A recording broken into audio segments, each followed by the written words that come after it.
네, 천국의 소망이 충만하시기 바라겠습니다. 오늘 말씀은 고린도전서 10장 14절에서 22절까지 말씀인데요.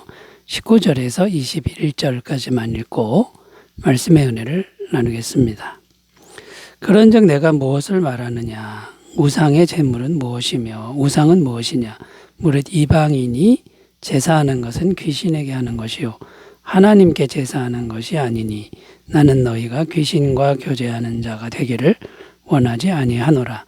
너희가 주의 잔과 귀신의 잔을 겸하여 마시지 못하고 주의 식탁과 귀신의 식탁에 겸하여 참여하지 못하리라.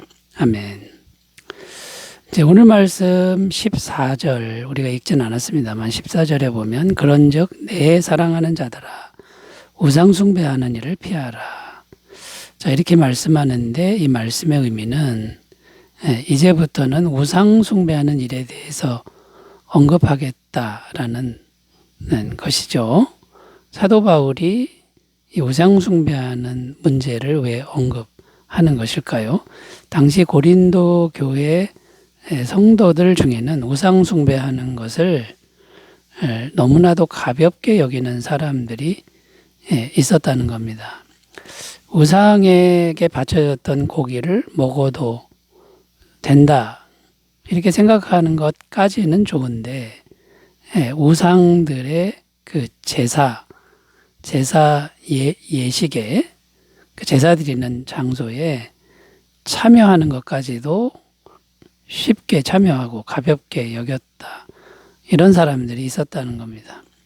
그런데 이것은 참 위험한 일이라는 말씀입니다. 이스라엘 백성들처럼 잘못하면 광야에서 멸망당할 수도 있는 이제 그렇게 위험한 일이라는 겁니다. 그래서 우상 숭배하는 일을 피하라고 말씀하고 있는데요. 자, 우상 숭배, 우상의 제사, 우상에게 지금 제사 드리는 거죠. 그 제사에 참여하는 게 왜 위험한지 우리가 몇 가지만 살펴보면서 은혜를 나누겠습니다. 자, 우상의 제사에 참여하는 게 왜 위험할까요? 첫 번째는요. 귀신의 영과 교제하는 것이기 때문이다라는 겁니다. 그 우상에게 제사하는 건 귀신의 영과 교제하는 행사인 겁니다. 20절 읽습니다. 무릇 이방인이 제사하는 것은 귀신에게 하는 것이요 하나님께 제사하는 것이 아니니 나는 너희가 귀신과 교제하는 자가 되기를 원하지 아니하노라.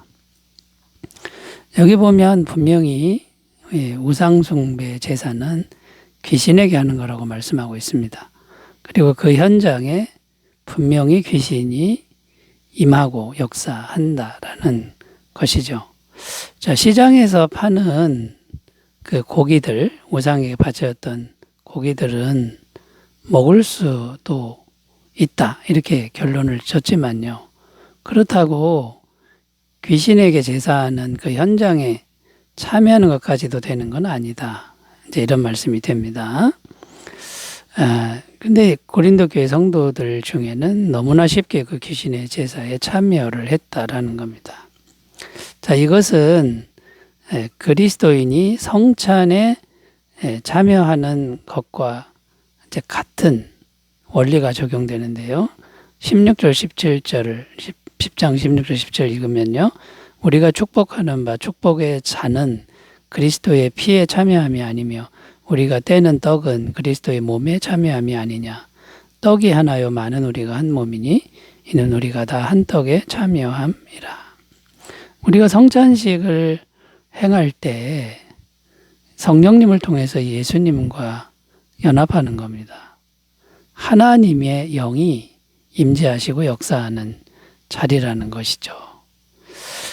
그러니까 여러분, 이 성찬 예식, 또 예배 예식, 거기에 하면은 성령이 임하고 귀신에게 하는 제사, 우상의 제사에 참여하면 귀신이 임하게 되는 이제 이런 아주 큰 문제가 생긴다라는 겁니다.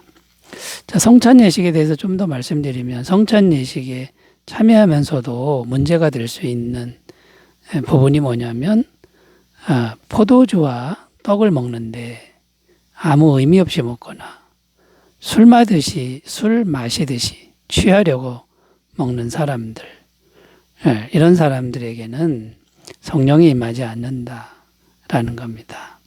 자, 그러므로 우리가 이제 반드시 기억해야 할 것이 뭡니까? 영의 교통이라는 겁니다. 어떤 영과 교통할 것이냐. 우리는 반드시 성령님과 교통하는 것, 이것을 항상 분명히 기억하고 살아야 한다라는 거죠. 요한복음 4장 23절 아버지께 참되게 예배하는 자들은 영과 진리로 예배할 때가 오나니 곧 이때라. 아버지께서는 자기에게 이렇게 예배하는 자들을 찾으시느니라. 자, 하나님은 하나님의 영과 교통할 줄 아는 사람들, 이런 사람들을 지금 찾고 계시다라는 겁니다.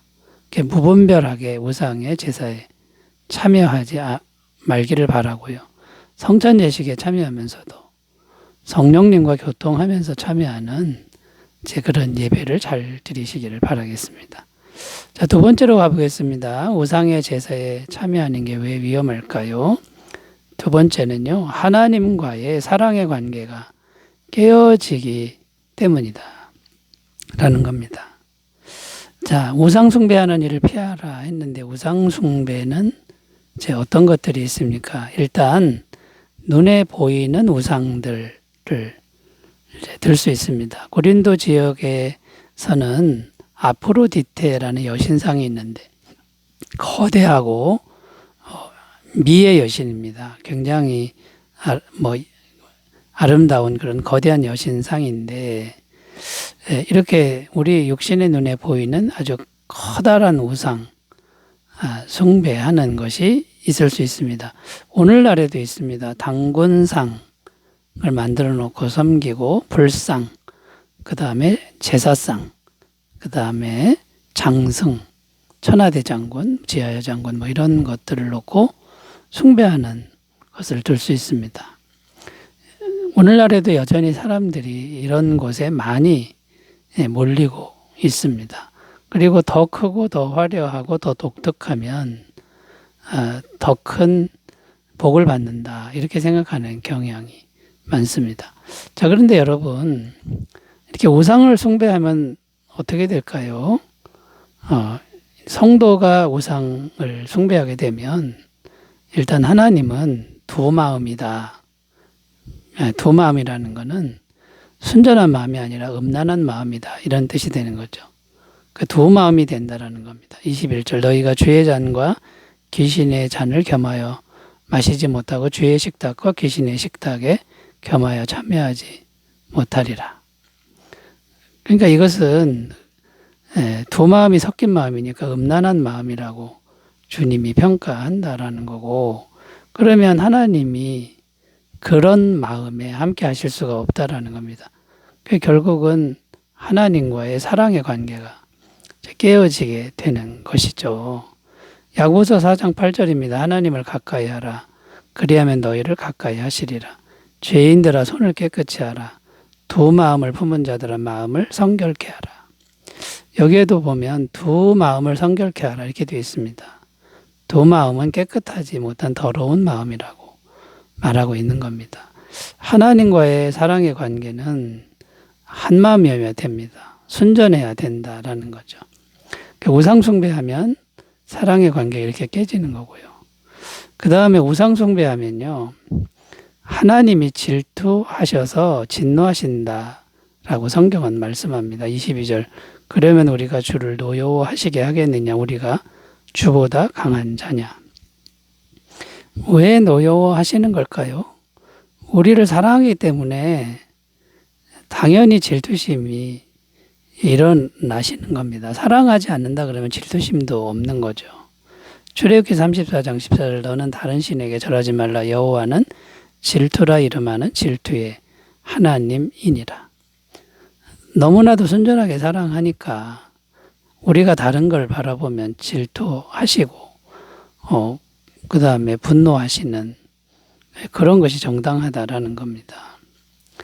자, 그러면 여러분 우상의 제사에 참여하면 일단 두 마음이 되어서 하나님과의 사랑의 관계가 깨지고 하나님의 질투심을 불러일으키는 이런 위험한 지경에 빠진다는 것을 꼭 기억하셨으면 좋겠습니다.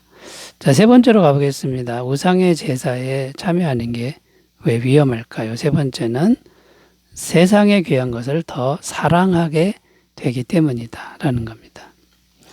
자, 사람들이 우상 숭배하는 그 목적을 잘 생각해 보면 우상에게 제사를 하면 세상 것이 풍요로워진다고 믿는다는 겁니다.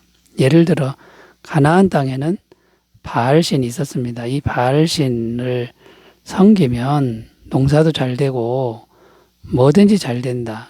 세상에 귀한 것들을 많이 얻는다. 이렇게 가르쳤고요. 그런데 굉장히 많은 사람들이 여기에 영향을 받았다는 겁니다.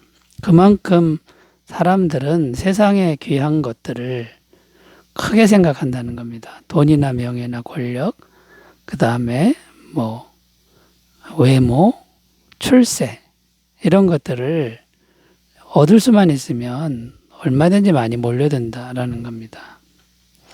자, 그런데 우리가 기억해야 할 것은 이 세상 것을 너무나도 우리가 집착하거나 중요하게 여기면 하나님의 사랑과는 단절이 된다. 우리가 이런 말씀을 기억해야 됩니다. 요한일서 2장 15절 16절 세상이나 세상에 있는 것들을 사랑하지 말라. 누구든지 세상을 사랑하면 아버지의 사랑이 그 안에 있지 아니하니. 자, 그럼 여러분 하나님과의 사랑이 단절된다는 건 또 무슨 뜻입니까? 그것은 세상의 귀한 것들을 얻을 수는 있을 겁니다. 그러나 세상의 귀한 것들과 함께 멸망길로 간다. 이런 말이 되는 겁니다. 고린도전서 15장 50절 형제들아 내가 이것을 말하노니 혈과 육은 하나님 나라를 이어받을 수 없고 또한 썩는 것은 썩지 아니하는 것을 유업으로 받지 못하느니라. 이 땅에 잠시 잠깐 세상의 귀한 것들을 얻을 수는 있겠죠. 그렇다고 다 얻는 것도 아닙니다. 굉장히 세상 것의 노예가 될 뿐이고요. 하나님과 단절됐으니 세상과 함께 멸망길로 가게 되는 것이죠.